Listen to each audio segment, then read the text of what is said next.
This episode of Pearl Productions News delves into the compelling story of Desiree Perez, tracing her path from involvement in drug-related activities in the 1990s to becoming the CEO of Roc Nation. Desiree Perez, a Cuban-American born in the Bronx, New York, became involved in drug distribution activities in the early 1990s.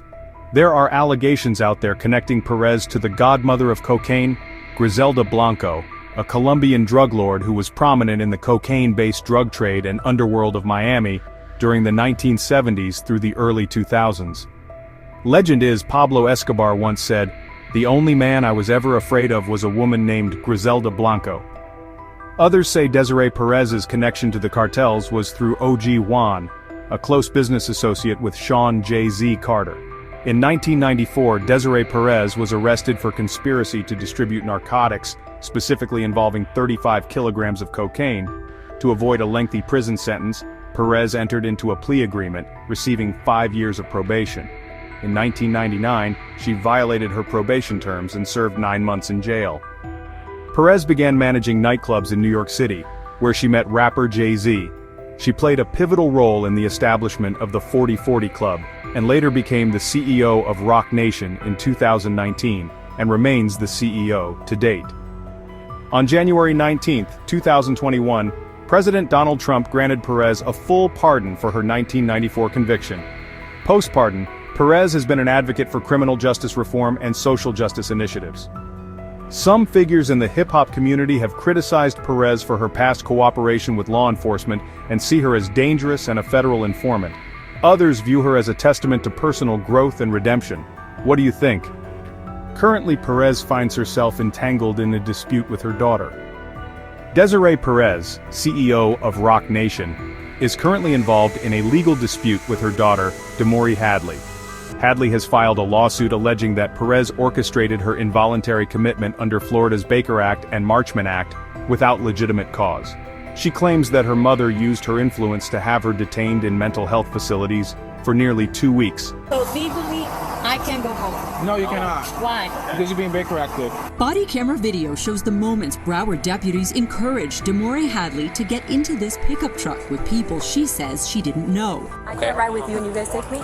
You're going to be in handcuffs, the dog's not going to be able to come? No, I don't want to be in handcuffs. Okay. Desiree says they took her to a hospital for a mental health evaluation after this doctor signed paperwork saying she was a risk to herself. What he told me was, we received a call from your family that you tried to OD the night before. A doctor she says she'd never met before.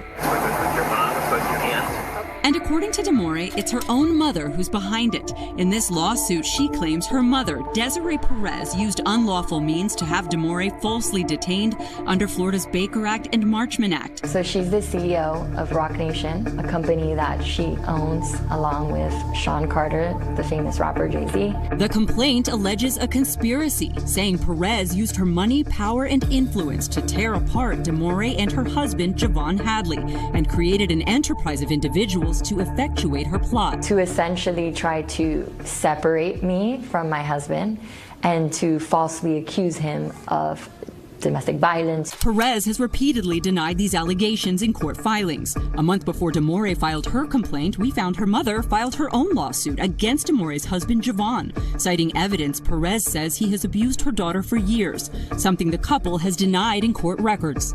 In that lawsuit, Desiree Perez says she moved to Baker Act her daughter, fearing she was at risk of suicide and abusing prescription drugs. I haven't seen anything in my entire 20 years of practicing law that it is so clear that someone did something wrong. Attorney Hilton Napoleon is representing Desiree in the lawsuit, which claims Perez harassed the couple for years, including making unfounded claims to get Javon arrested on multiple occasions for battery and domestic violence, charges prosecutors did not pursue.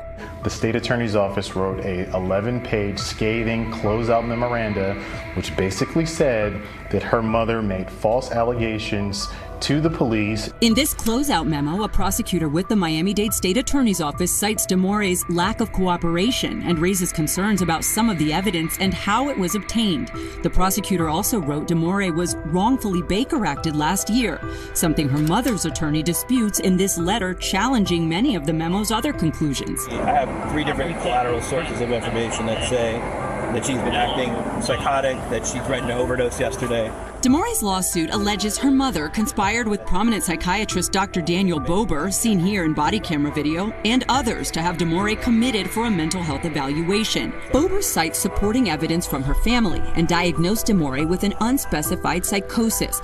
He ordered she be taken to Memorial Regional Hospital, where he is chief of psychiatry, and where results from drug tests taken upon admission were negative, according to records Demore shared with us. They told me your tox screens came out negative, and I go, I know.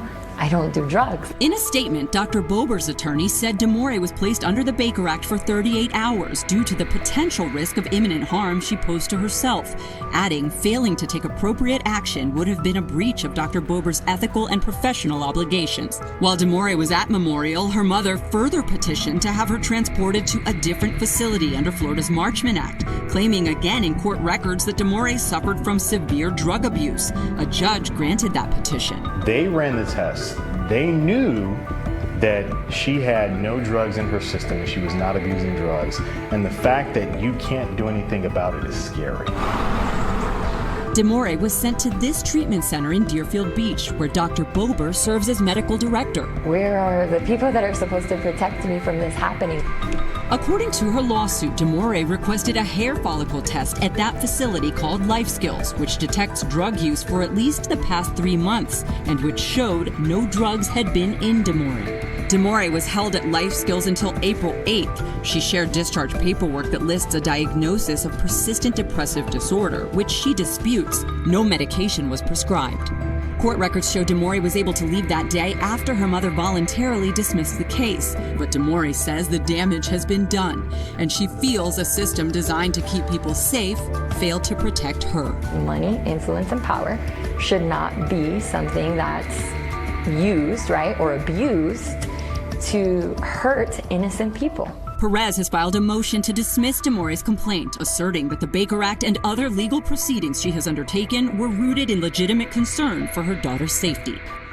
This case highlights the complexities surrounding the use of involuntary commitment laws and raises questions about the potential for misuse by individuals in positions of power. When the spotlight shines too long on power, even diamonds show their flaws.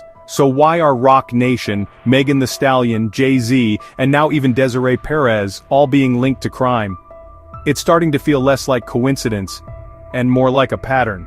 Now let's be clear, fame attracts scrutiny, but when you build an empire on influence, music, and power, eventually somebody starts asking what's really behind the curtain. Desiree Perez? Once pardoned for drug trafficking, now CEO of Roc Nation. Megan, tied up in a high-profile case full of contradictions. Jay-Z, a billionaire boss whose moves always make waves, some of them legal, some not so clear. Power protects, but it also exposes. And when too many names in the same circle start showing up in legal drama, that's no longer smoke, that's fire. Is the rock cracking, or are we just seeing what it's made of? This is Pearl Productions News.